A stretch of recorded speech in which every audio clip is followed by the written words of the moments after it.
बोलिए गणेश भगवान की जय। बोलिए होई माता की जय। आप सभी माताओं को होली अष्टमी व्रत की हार्दिक शुभकामनाएं। आज कार्तिक मास के कृष्ण पक्ष की अष्टमी तिथि है और इसे साल की सबसे बड़ी अष्टमी माना जाता है। आज के दिन ही होली अष्टमी का व्रत रखा जाता है। होली अष्टमी का व्रत करने से अति उत्तम फल मिलता है। इस व्रत को करने वाली स्त्रियों की सभी संतानें दीर्घायु होती हैं, उनके रोग दूर हो जाते हैं, उनको सुख संपत्ति की प्राप्ति होती है। इस व्रत को करने से संतानों पर आने वाले संकट कट जाते हैं। इस व्रत को करने वाली स्त्री संतान के जीवन के प्रत्येक क्षेत्र में सफलता प्राप्त करने की होली अष्टमी माता से प्रार्थना करती हैं। जो स्त्रियां संतान प्राप्ति की इच्छा से यह व्रत रखती हैं तो होली माता उनकी सभी मनोकामनाओं को सदैव पूर्ण करती हैं। तो आइए होली माता के चरणों का ध्यान करते हुए हम सुनते हैं होली अष्टमी की व्रत कथा। इस कथा को सभी ध्यान से सुने। कथा को आप बीच में ना छोड़ें, क्योंकि व्रत का संपूर्ण फल प्राप्त करने के लिए कथा को संपूर्ण ही सुना जाता है। तो आइए होली अष्टमी का ध्यान करते हैं और कथा को शुरू करते हैं। एक साहूकार था जिसके 7 बेटे थे और 7 बहुएं थी।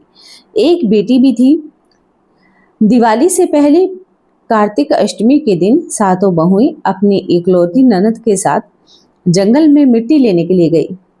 जहां से वह मिट्टी खोद रही थी वहां पर सरायु सेही की एक मांद भी थी। मिट्टी खोदते समय ननद के हाथों से सेई का बच्चा मर गया। तब सरायु माता बोली कि तूने मेरे बच्चे को मारा है, इसलिए मैं तेरी कोख को बांध दूंगी। तब ननद ने अपनी 7 भाभियों से कहा कि मेरे बदले तुम में से कोई एक अपनी कोख बंधवा लो। 6 भाभी ने तो अपनी कोख बंधवाने से इनकार कर दिया, लेकिन सबसे छोटी यानी 7वीं भाभी सोचने लगी कि यह तो मेरी इकलौती ननद है, अगर इसकी कोख बंध जाएगी तो इसका वैवाहिक जीवन कैसे कटेगा। लेकिन अगर मेरी कोख बंद भी जाएगी तो कोई परेशानी नहीं होगी, क्योंकि मेरे जो 6 जेठानी हैं उनकी संतान से तो वंश तो चलता ही रहेगा। ऐसा सोचकर सबसे छोटी भाभी ने ननद के बदले अपनी कोख बंधवा ली। अब तो उस छोटी बहू के जो भी बच्चे होते वह पैदा होने के 7 दिन बाद ही मर जाते। इससे दुखी होकर उसने एक ब्राह्मण को बुलाया और उनसे पूछा कि क्या इस समस्या का कोई समाधान है। तब ब्राह्मण ने बताया कि काली गाय सरायु माता की सहेली है, इसलिए तू काली गाय की सेवा किया कर। तुम्हारी सेवा से प्रसन्न होकर जब काली गाय तुमसे कुछ मांगने को कहे तो तुम उनसे, हे गाय माता, तुम अपनी सहेली से कहकर मेरी कोख खुलवा दो। फिर जब तुम्हारी कोख खुल जाएगी तो तुम्हारा बच्चा जीवित रहेगा। बहू ने अब वैसा ही किया।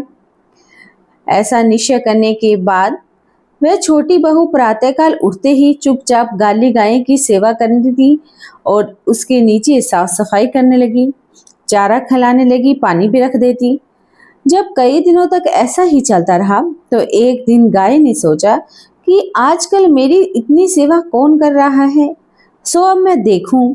ऐसा सोचकर अगले दिन गाय सुबह ही उठ गई और देखती है कि वह छोटी बहू उसकी सेवा कर रही है। गाय माता ने प्रसन्न होकर कहा कि हे बेटी, तुझे किस चीज की इच्छा है। तब छोटी बहू ने कहा कि हे गाय माता, सरायु माता तुम्हारी सहेली है और उसने मेरी कोख बांध रखी है, तुम उनसे कहकर मेरी कोख को खुलवा दो। गाय माता ने ठीक है ऐसा कहकर कि बेटी ऐसा ही होगा, तू निश्चित हो जा। अब तो गाय माता उस छोटी बहू को साथ में लेकर अपनी सहेली से मिलने के लिए चली गई, लेकिन सरायु 7 समुद्र पार रहती थी। रास्ते में कड़ी धूप पड़ रही थी, सो वह दोनों एक पेड़ के नीचे बैठ गई। उस पेड़ पर एक गरुड़ पक्षी का एक बच्चा भी बैठा हुआ था। थोड़ी देर में एक वहां पर सांप आ गया और उस बच्चे को वह डसने लगा। तब उस छोटी बहू ने सांप को मारकर मिट्टी के नीचे दबा दिया और उसके बच्चे को बचा लिया। थोड़ी देर में उस बच्चों की माता आ गई तो वहां पर खून पड़ा हुआ देखकर उस छोटी बहू को चोंच से मारने लगी। तब बहू ने कहा कि मैंने तेरे बच्चों को नहीं मारा, बल्कि एक सांप तेरे बच्चे को डसने के लिए यहाँ पर आया था। मैंने तो उस सांप को मारकर तेरे बच्चे की रक्षा ही की है। तब उस गुरूरनी ने कहा कि मैं तुमसे बहुत प्रसन्न हूँ, बोलो तुम क्या मांगती हो। बहू बोली कि 7 समुद्र पार सरायु माता रहती है, तुम हमें उसके पास पहुंचा दो। तब गुरूरनी ने उन दोनों को अपनी पीठ पर बैठा लिया और तेज गति से उड़कर उन्हें सरायु माता के पास पहुंचा दिया। सरायु माता उन्हें देखकर बोली कि आओ बहन, बहुत दिन के बाद आई हो। और फिर कहने लगी कि मेरे सिर में जुएं पड़ गई है, उसे निकाल दो। तब उस बहू ने सलाई से सारी जूहें निकाल दी। इस पर सरायु माता प्रसन्न होकर बोली कि तूने मेरे सिर में से सारी जुएं निकाल दी, इसलिए तेरे 7 बेटे और 7 बहुएं होंगी। तब वो छोटी बहू ने कहा कि मेरे तो एक भी बेटा नहीं, तो फिर 7 बेटे कहाँ से आएंगे। इस पर सरायु माता बोली कि वचन दिया है, यदि वचन से फिरूं तो धोबिन के कुंड पर कंकड़ हो जाऊं। तब बहू ने कहा कि मेरी कोख तो आपके पास बंधी पड़ी है। यह सुनकर सरायु माता बोली कि तूने तो मुझे ठग ही लिया। वैसे तो मैं तेरी कोख नहीं खोलती, लेकिन अब खोलनी पड़ेगी। जा, तुझे अपने घर पर 7 बेटे और 7 बहुएं मिलेंगी। तेरा घर परिवार सदा सुखी रहेगा। तू घर जाकर उजमन कर, 7 होई बनाकर 7 कढ़ाई कर। इससे तेरी संतान सदा सुखी रहेगी और तरक्की करेगी। फिर छोटी बहू सरायु माता को प्रणाम करके गाय माता के साथ वापस आ गई।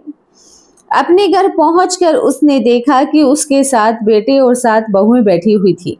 यह देखकर वह बहुत प्रसन्न हुई और 7 होई बनाई। फिर 7 प्रकार की कढ़ाई बना के उजमन किया।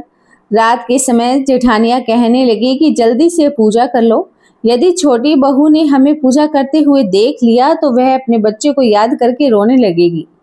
फिर थोड़ी देर बाद उन्होंने अपने बच्चे से कहा कि अपनी चाची के घर पर देख कर आओ कि आज वह अभी तक रोई क्यों नहीं। बच्चे ने जाकर देखा और लौट कर बताया कि चाची के घर तो खूब उजमन हो रहा है। यह सुनकर सभी जेठानियां दौड़ी दौड़ी उसके घर पर आई और पूछने लगी कि तूने अपनी कोख कैसे छुड़वाई और तेरे इतने बेटा बहू कैसे हो गए। तब छोटी बहू ने बताया कि उस समय तुमने तो अपनी कोख बंधवाई नहीं, सो मैंने अपनी कोख बंधवा ली। तब मैंने गाय माता की खूब सेवा की और उनके कहने से सरायु माता ने मेरी कोख खोल दी। इन्हीं के आशीर्वाद से ही मेरे इतने सारे बेटा बहू हुए हैं। हे सरायु माता, आपने बहू को जैसे फल दिया वैसे सभी को देना। आपने जिस प्रकार बहू की कोख खोली उसी प्रकार हमारी भी खोलना। इस कथा को कहने वाले सुनने वाले सबकी कोख को खोलना, सारे परिवार की कोख को खोलना। हम सब की संतानों को सद्बुद्धि देना, हमारी संतानों को सभी प्रकार की विद्या देना और धन प्रदान करना, हमारी संतान को सुख समृद्धि प्रदान करना। बोलिए सरायु माता की जय हो। इसी के साथ ही हम सुनेंगे विनायक जी की कथा, क्योंकि विनायक जी की कथा के बिना अधूरा माना जाता है व्रत, इसलिए आप विनायक जी की कथा भी अवश्य ही सुने। एक बार भगवान श्री गणेश एक छोटे बालक के रूप में चिमटी में चावल ले लिए और चम्मच में दूध लेकर बाहर निकले। वे हर किसी से कहते जा रहे कि कोई मेरी खीर बना दो, कोई मेरी खीर बना दो।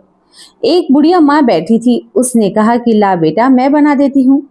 वह छोटा सा बर्तन चढ़ाने लगी तो भगवान श्री गणेश ने कहा कि दादी माँ, छोटी सी भिगोनी मत चढ़ाओ, तुम्हारे घर में जो सबसे बड़ा बर्तन है वही चढ़ा दो। बुढ़िया माँ ने वही चढ़ा दिया और वह देखती रह गई कि यह तो पूरा भर गया। गणेश जी ने कहा कि दादी माँ, मैं नहा कर आता हूँ, खीर तैयार हो जाए तो मुझे बुला लेना। इतने में दादी माँ के पोता पोती आ गए और खीर खाने के लिए रोने लगे। बुढ़िया ने कहा कि गणेश जी, आपके भोग लगाना है, कहकर चूल्हे में से थोड़ी सी खीर डोली और कटोरा भरकर बच्चों को दे डाली। पड़ोसन भी ऊपर से सब कुछ देख रही थी। बुढ़िया ने सोचा कि यह तो चुगली कर देगी, सो कटोरा भरकर उसे भी पकड़ा दिया। बेटी की बहू ने भी चुपके से एक कटोरी खीर खाई और कटोरा चक्की के नीचे छुपा दिया। तब भी गणेश जी अभी तक नहीं आए। बुढ़िया माई को भी अब भूख लग गई। एक कटोरा खीर भरकर किवाड़ के पीछे बैठकर एक बार फिर से कहा कि गणेश जी, आपके भोग लगाना है, और खाना शुरू कर दिया। तब गणेश जी आ गए। बुढ़िया ने कहा कि आजा रे गणेश, खीर खा ले, मैं तो तेरी ही राह देख रही थी। गणेश ने कहा कि दादी माँ मैंने तो खीर खा ली। बुढ़िया माई ने कहा कि कब खाई? गणेश भगवान कहने लगे कि जब तेरे पोता पोती ने खाई तब खाई, जब तेरी पड़ोसन ने खाई तब खाई, जब तेरी बहू ने खाई तब मैंने खीर खा ली, और जब तूने खीर खाई तो मेरा तो पूरा पेट ही भर गया। बुढ़िया ने कहा कि बेटा और तो तेरी सारी बात सच है, पर बहू बेचारी का नाम तो मत ले, वह तो सुबह से काम में लगी है। उसने खीर कब खाई? गणेश ने कहा कि चाकी के नीचे जूठा कटोरा पड़ा है, तूने तो फिर भी मुझे भोग लगाया, वह तो वैसे ही खा गई। बुढ़िया ने कहा कि बेटा कोई बात नहीं, घर की बात है, घर में रहने दे, बता मैं बची हुई खीर का क्या करूं? गणेश ने कहा कि नगरी जिमा दो। लोगों को न्योता दिया गया तो लोग हंसने लगे कि कल तक तो खाने का पता नहीं था, आज ये नगरी जिमाएगी। फिर भी लोग आए ठाड़ से जी में, नगरी जिमा दी, अब भी बर्तन पूरा का पूरा भरा ही रहा। राजा को जब इस बात का पता चला तो बुढ़िया को बुलाया और कहा कि क्यों रे बुढ़िया, ऐसा बर्तन तेरे घर में अच्छा लगे या हमारे घर में? बुढ़िया ने कहा कि राजा जी इसे आप ले लो। राजा ने खीर का चरू घर पर मंगवा लिया। लाते ही इसमें कीड़े मकोड़े बिच्छू केंचले हो गए, दुर्गंध भी आने लगी। राजा जी ने कहा कि बुढ़िया अपना बर्तन वापस ले जा, जा मैंने तुझे दिया।